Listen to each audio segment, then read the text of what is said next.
Hello नमस्कार, सासूबाई सुनबाई रेसिपीजमध्ये तुमचं स्वागत। मी आज तुम्हाला कोल्हापुरी भडंग कसा करायचा ते दाखवणार आहे।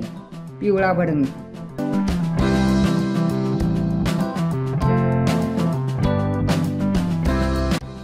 त्यासाठी लागणारे साहित्य घेतले मी अर्धा किलो हे चिरमुरे घेतलेत। त्यासाठी हे 1 वाटी शेंगदाणे घेतलेत, हा कढीपत्ता घेतलाय, हा लसूण घेतलाय, हे जिरं मोहरी घेतले, मीठ घेतले, हळद घेतली, मिरची आणि हिंग। गॅसवर कढई ठेवलेली आहे, त्याच्यात तेल पण घातलेलं आहे। आता ते शेंगदाणे तळून घ्यायचे।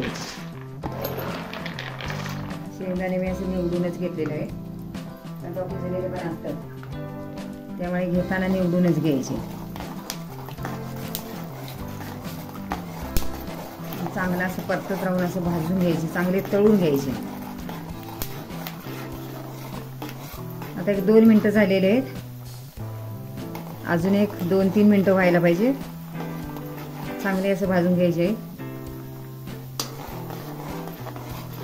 मी आता गॅस बारीकच केलेला, आता बारीक गॅसवर चांगले भाजून घ्यायचे, म्हणजे अशी कठीण अशी होतात, अशी कुरकुरीत। तर त्याला अजून 1-2-3 मिनिटं लागणार आहेत कुरकुरीत होण्यासाठी। आता शेंगदाणे भाजलेले आहेत, मी बारीक गॅसवर 10 मिनिटं भाजलेले आहेत। मी आता काढून घेणार आहे, ते पण एका प्लेटमध्ये काढून घ्यायचं आहे। मी आता कढीपत्ता तळून घेणार आहे।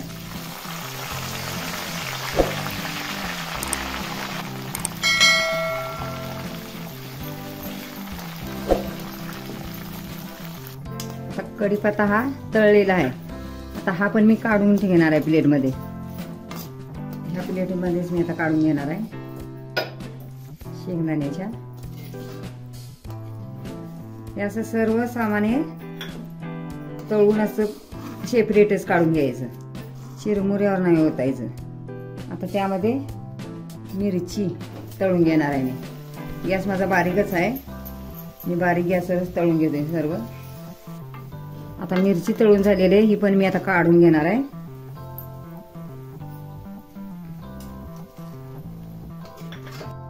आता लसूण मी थोडासा असा बारीक करून घेतलेला आहे कुटून, जास्त पण नाही।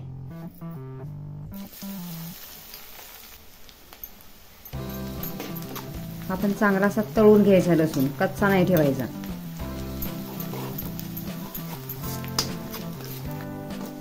आता लसूण पण तळलेलाच आहे, तो पण मी काढून घेणार आहे त्यामध्येच। असा तळून घ्यायचा लसूण, म्हणजे जास्त दिवस जरी भडंग राहिला तरी तो चांगला राहतो। कच्चा घातला तर मग तो भडंगला वास येतो एक प्रकारचा कच्चा असा, आणि हा खाल्ला जातो शक्यतो। तळलेला लसूण कोण टाकत नाही, त्या निमित्तानं पोटात लसूण जातो आपल्या। सर्व सामान आता भाजून झालेलं, आता फोडणी करायची आहे। त्यामध्ये आता पहिल्यांदा मोहरी घालायची आहे। आता पहिल्यांदा मोहरी टाकायची आहे। मोहरी तडतड झाली की मग जिरं घालायचंय। मी आता गॅस बंदच केलेला आहे,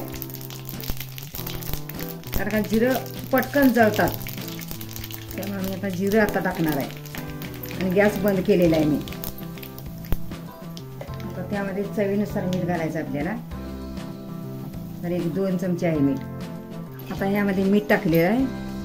आता ह्यामध्ये मी हळद टाकणार आहे, ही माझी गावरानच हळद आहे, ही 2-3 चमचे टाकणार आहे मी।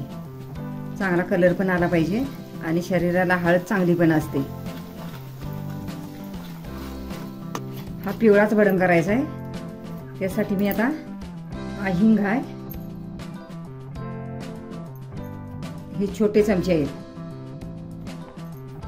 त्यामुळे मी 4 चमचे टाकणार आहे हिंग। हिंगामुळं चांगली अशी तोंडाला चव पण येते।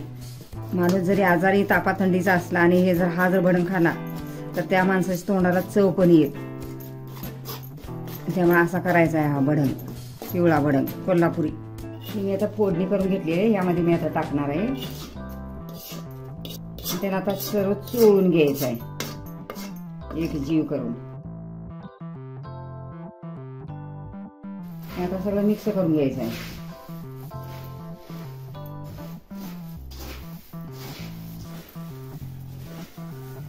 आता असाच मिक्स करून घ्यायचा आहे आणि त्यानंतर मग यामध्ये ते शेंगदाणे भाजून घेतलेले तळून घेतलेले सर्व याचे सामान घालायचं आहे। नंतर हे आता असंच मिक्स करून घ्यायचं आहे, अजून पण मिक्स करायचं आहे, आता झालेलंच आहे तसं. हे सर्व आता मिक्स केलेलं आहे फोडणी. आता हे सर्व तळून घेतलेलं यामध्ये टाकायचं आहे. हे जर अगोदर सगळं एकत्र मिक्स केलं तर हे सगळं असं मोडून जातंय, त्यामुळे हे असं सेपरेट काढलं हे असं चांगलं वरच्यावर आपल्याला राहतं. त्यामुळे असं सेपरेट काढून घेऊन आता मिक्स करायचं आहे.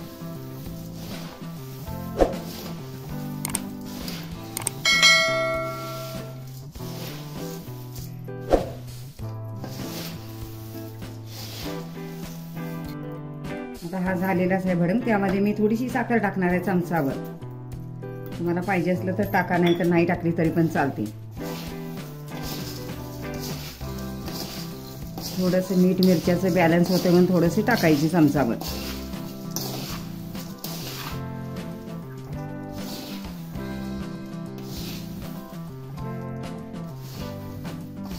बघा किती छान झालेलं आहे भडंग.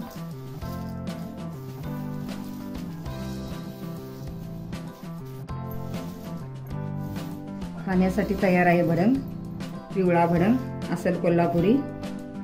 आमचा व्हिडिओ आवडल्यास आमच्या चॅनलला शेअर, लाईक, सबस्क्राईब करायला विसरू नका. तोपर्यंत मस्त खा, स्वस्त राहा. पुन्हा भेटूया अशाच नवीन व्हिडिओ सोबत. तोपर्यंत धन्यवाद.